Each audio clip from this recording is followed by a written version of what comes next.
E aí galera, estamos de volta, professor Andreas na área para falar sobre introdução à estática, só que nesta aula focaremos em estática de ponto material. Professor, você pode estar pensando aí, professor, o que é isso?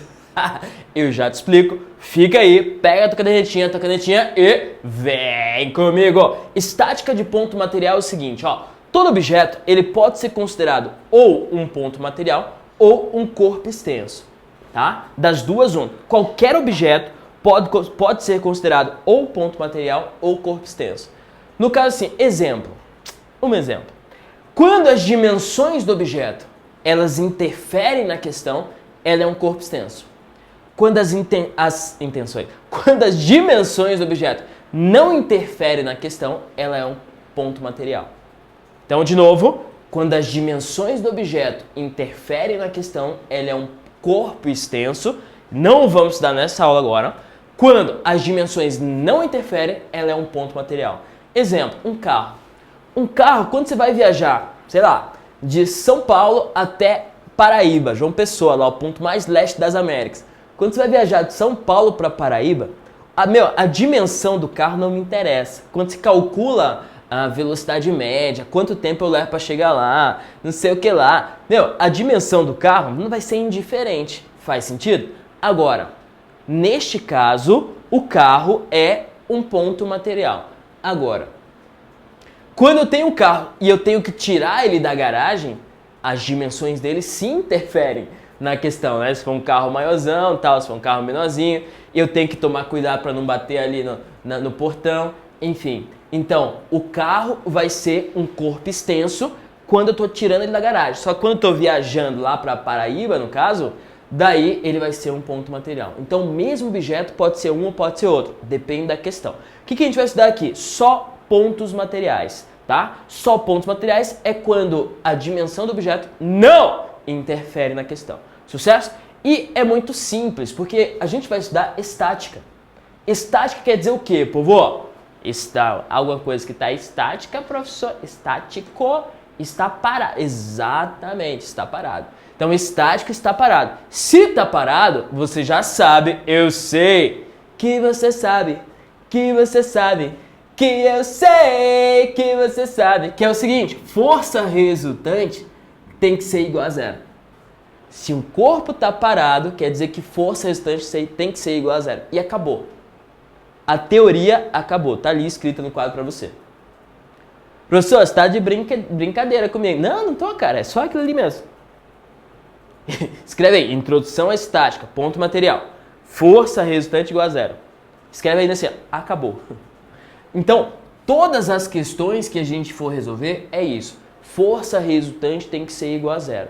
Sucesso? Para ele ficar parado, é isso que tem que acontecer. Exemplo, então vamos resolver uma questãozinha aqui, para você ver que não é nada demais essa parte do capítulo, tá? Então eu vou apagar isso aqui, porque você já sabe, eu sei que você sabe que eu sei que você sabe, e vamos resolver a questão 6 do praticando. Tá bom, prof? Ó, em uma sala de estar, um lustre é mantido suspenso no alto do teto por 2 fios ideais, tá? Representados na figura a seguir. Considerando que o lustre tem massa de 6 kg, qual será o valor da força de tração em cada fio? Ele quer saber a tração em todos os fios. Então o que eu vou fazer? Eu vou desenhar aqui essa questão aí. Desenha aí, professor. Desenha. Então, desenha aqui. Aqui vem pra cá, aqui vem pra cá. E aqui tá o lustre. Como que eu desenho um lustre, meu Deus? Aqui, ó. Um lustre. Pessoal, isso aí é um fone? Não, é um lustre. Beleza, e ele quer saber as trações em cada corda. Povo, isso é uma questão clássica de estática. Estática de ponto material, tá? Força resultante igual a zero. O que você vai fazer em todas as questões? Todas, tudo, sempre. Você vai desenhar as forças que agem no sistema. Então, por exemplo, este pontinho aqui é o pontinho que segura tudo. Aquele pontinho, se não houvesse ele, estaria tudo bagunçado. Então, aquele pontinho segura tudo. O que você vai fazer? Desenha todas as forças que agem naquele pontinho.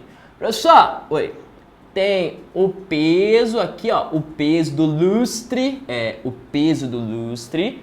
O que mais? Eu tenho a tração na corda pra cá, beleza, prof. A tração Posso chamar de T1? Vou chamar de T1, tá? Por quê? Porque tem o T2 pra cá, ó. E tem essa tração aqui pra cá, que eu vou chamar de T2. Então, naquele pontinho, tem essas três forças agindo. E o que que eu já sei? Meu, essas três forças, elas vão ter que se anular de alguma maneira. Porque se o lustre ele está parado, quer dizer que nenhuma força ganha de nenhuma. Porque ele está parado. Força restante tem que ser igual a zero. E eu vou colocar este ângulo θ. Aqui, ó. Ângulo θ. Beleza. Tá, prof, como que eu vou resolver essa questão? Sempre você vai fazer o seguinte, ó. Eu tenho uma força ali que está na diagonal, não tem? Tem, prof. Tem o T1, né? Pois é. Uma força na diagonal, eu sempre... Quando eu falo sempre, eu quero dizer o quê? Sempre, né? Tipo assim, always, forever, and ever, everlasting, sempre, toujours, ó, em francês. Immer, em alemão, quer dizer sempre, né? Então, sempre se vai decompor. Sério, professor? Sim, sempre decompõe. Então, esse vetor, ele vai virar 1 na horizontal e 1 na vertical. Então, você vai decompor aqui, ó, em uma força para cá, que eu vou chamar de T1x, e uma força para riba, que eu vou chamar de T1y. Ah, professor! Então, sempre que tiver algo na diagonal, você tem que decompor. Fechou? Tudo bem? Professor, como que eu decomponho mesmo? Já vou te falar, ó. Sempre que você decompõe, fecha um triângulo. Não sei se notou ali, mas ele tem um triângulo bem legal escondido, ó. Vou desenhar ele aqui fora pra você enxergar melhor. Desenha aí, professor. Desenha aqui. Essa aqui é a tração 1. A tração 1x, ela tá pra cá, ó. Ela tá assim, né? Só trouxe ele aqui pra cima, nada demais, tá? Pra fechar o meu triangulinho. T1x. E o T1y tá aqui, ó. Ah, agora eu entendi. É, pois é. E este θ aqui tá aqui, beleza? Então, ó, sempre que você for decompor, vai fechar um triângulo. Pensou em decomposição, fecha o triângulo, meu. Fechou o triângulo, você vai usar seno e cosseno. E é isso, acabou. Sempre assim. Tá, prof, vamos lá. T1y, se quando eu decompus, ficou T1x e T1y, tá? E eu sei que a força restante é igual a zero. Quer dizer que a força para cima tem que ser igual para baixo. Força para a esquerda tem que ser igual para a direita. Por quê? Porque tá parado o lustre. Então, ó, se ele fala que o peso, que a massa é de 6 kg, logo o peso do lustre é 60 newtons. Então, se o peso vale 60 newtons, quer dizer que o T1y vale 60 newtons. Ah, e daí, se eu tenho esse cara e tenho esse ângulo, já dá para calcular a hipotenusa. E dá, bom, acabou a questão, basicamente, né? Tá, para calcular essa hipotenusa, já que eu tenho cateto oposto. Cateto oposto, o que eu vou usar? Seno ou cosseno? Vou usar o seno. Então, ó, seno de θ é igual cateto oposto, que é 60, sobre a hipotenusa, que é T1. Beleza, povo? Seno de θ ele te deu aqui, vale 0,6. Então fica 0,6 igual a 60 sobre T1. T1. Passei para lá, passei para cá, ficou T1 igual a 60 sobre 0,6. 60 sobre 0,6 é a mesma coisa que 600 sobre 6, né? Que dá 100. Então, T1, que é a hipotenusa, vale 100 newtons. Ah, tá aí, tá aí. Então, já calculei uma tração, que é o T1. Para calcular outra é o T2. Mas só que pensa comigo no seguinte. Pensa um pouquinho aqui, ó. Se este lustre, ele tá parado, quer dizer que T2 tem que ser igual a T1x. Quer dizer que a força para a direita tem que ser igual à força para a esquerda. Então, ó, se eu descobrir quanto que vale T1x, eu sei T2. Porque são iguais.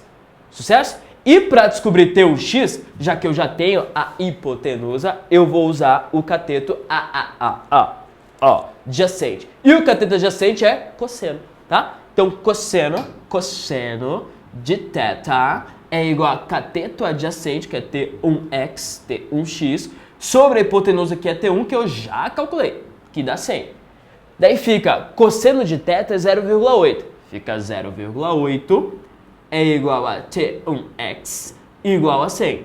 Passei multiplicandinho, fica T1x igual a 100 vezes 0,8, que dá 80. 80 o quê, professor? 80 newtons. Fechou? Então, ó, descobri quanto que vale as duas trações, T1 e T2. Fechou? Beleza, então fica o ensinamento para você que é o seguinte, o ensinamento é este. Se tiver uma força na diagonal, o que você faz? Você decompõe essa força em T1x, T1y. Daí fechou, você é só fechar o teu triângulo aqui, fazer seno e cosseno e acabou. Sucesso? Beleza? Deixa eu te ensinar uma coisa. Ensina aí, professor. Ensina. Ó, eu vou redesenhar isso aqui e dá para calcular de outra maneira. Você escolhe. O que for mais fácil para você, você faz, certo? Não existe maneira mais correta e menos correta. Então eu vou redesenhar e vou te mostrar outra maneira de resolver. Tá bom, professor? Essa aí eu não gostei muito, não. Pare com isso, rapaz. Isso aí é bem legal. Aqui, papá, aqui, ilustre. Ilustre, tá aqui. Show. Ó, desenhei as forças. O começo é igual, tá? Desenha lá a tração 1, desenha lá o peso, desenha lá o T2. Beleza. Só que eu posso, se eu quiser, fechar o triângulo com essas três forças. Daí eu não preciso pensar em decompor. Eu posso fechar o triângulo assim, ó. T1 tá aqui, né, prof? Isso, T1 tá aqui. Beleza. T2 tá pra cá. Então já fecha o triângulo aqui, T2, ó. T2 tá pra cá. Beleza. E o peso tá pra baixo. E o peso tá pra baixo. É exatamente a mesma coisa que a gente fez aqui. Só que talvez seja até mais rapidinho um pouquinho, né? Então nada demais. Daí uso o seno para encontrar o peso, que foi o que a gente fez, né? Uso o seno. Aliás, uso o seno para encontrar o T1, porque eu tenho o peso, que vale 60. Então uso o seno para encontrar o T1, foi o que a gente fez ali. E o cosseno para encontrar o T2. É a mesma coisa, só que diferente, né? Mesma coisa, só que diferente. Professor, se é diferente, não é a mesma coisa. Interessante isso aí, né? Tá aí. Show? Importante aqui o lustre. Ele tá paradinho ali, vale 60 newtons de peso. Tá, se você entendeu, você vai resolver esta questãozinha aí pra mim. Só é a mesma coisa? É quase, né? Quase. Beleza, então vou apagar isso aqui, tenta resolver essa questão, tá? Não tem jeito, povo. Se você quer se dar bem na física, você tem que sentar o bumbum na cadeira e resolver a questão. Tá bom, professor? Então vou resolver aqui, tá? Vou seguir o seu conselho. Obrigado. Questão fala o seguinte, 4 do DH. Analise a figura a seguir, que representa um semáforo, suspenso por um sistema constituído de um poste, uma haste horizontal, ideal sem peso, esta haste horizontal sem peso, e um cabo. No ponto A, estão atuando três forças, ó, no ponto Azinho aqui, ó, estão atuando três forças, o peso do semáforo, que vale 200 newtons, a tensão no cabo, T, e a força F exercida pela haste. Considerando que o sistema está em equilíbrio com essas forças, posso dizer que os valores em newtons da tensão do cabo e da força exercida pela haste são. Daí ele quer que você calcule quanto que vale essa tração e essa força. Ó, o que você pode fazer? Desenha um pontinho. Qual é o pontinho, professor? Ponto A. Quais forças agem em A? Ó, em A vai agir o peso do semáforo para cá. Professor, o peso, né? Pra cá. Vai agir a força F pra cá, ó. E vai agir também a tração pra lá. Professor. Então, neste pontinho lá, age essas três forças aí. E isso aqui vale 30 graus, que ele falou, né? 30 graus. Beleza, prof. Coloca o P ali pra eu ver? Coloco, sem problema. P. Tá? Beleza. O que eu posso fazer? Eu posso fechar o meu triângulo já com essas três forças, se eu quiser. Pode, professor? Posso. Então eu vou fazer isso, tá? Se você quiser decompor, eu até recomendo fazer pelos dois métodos. Pra você ficar safo, pra você ficar fera, pra você ficar o bichão, tá? Ó, então, ó, tração, tá aqui. Essa força F eu vou jogar pra cá. Beleza. E o peso eu vou jogar aqui pra baixo. O professor sempre vai fechar uma figura? Sempre. Sabe por quê? Porque força resultante tem que ser igual a zero. Então, quando eu colocar todas as forças ali, ele tem que fechar uma figura. Quando fecha um triângulozinho bonitinho, sucesso. Quando não fecha um triângulozinho bonitinho, daí é melhor fazer por decomposição, tá? Decompor os vetores lá e tal. Fica a dica pra você. Beleza. E este ângulo aqui é o ângulo de 30 graus. Tá, prof. Ele me deu seno e cosseno de 30. O que eu faço? O que eu tenho? Eu tenho o peso do semáforo, que vale 200 newtons. Se eu tenho peso e quero saber a tração, que é a hipotenusa, eu uso o quê? Uso seno. Então, seno de 30. Por quê, professor? Porque seno é cateto oposto sobre hipotenusa. Anota isso aí. Se não lembra, tem que anotar. Seno, cateto oposto, que nesse caso é 200, sobre a hipotenusa, que é tesão. Show? Tá. Seno de 30 ele falou que era meio, e a gente sabe que é meio, né? Não precisa ele falar. 0,5 igual a 200 sobre tesão. Passei pra cá, passei pra lá. Ficou tesão igual a 200 dividido por 0,5, que dá 400 newtons. Esta é a atração. Beleza? Tá. E para saber a força F, o que eu faço? Eu uso o cosseno. Por quê? Porque esse lado é o cara que está costadinho ali. Se é o cara que está costadinho no ângulo, você usa o cosseno. Ó. Cosseno de 30 é igual a cateto adjacente, que é a força F, sobre a hipotenusa que eu acabei de calcular. 400. Tá, cosseno de 30 falou que era 0,8, né? Então fica 0,8 igual a F sobre 400. Passei multiplicandinho, ficou 0,8 vezes 400, que dá F igual a 0,8 vezes 400 dá 320 newtons. Então tá aqui, povo. F dá 320 e a tração dá 400. Espera aí, o que ele pede primeiro? Respectivamente, tensão no cabo, ele quer tensão primeiro, então ele quer saber o T primeiro e depois a força pela haste. Então é 400 e 320, letra B, tá? Não é a letra D ali que tem ao contrário. Então 400, olha que pegadinha, cara. Da mesma resposta, só que um inverso da outra. Letra B é a resposta correta. Sucesso? Beleza? Você entendeu? Show! Legal. Então, professor André Asca por aqui. Valeu, povo. Até a próxima. Tchau!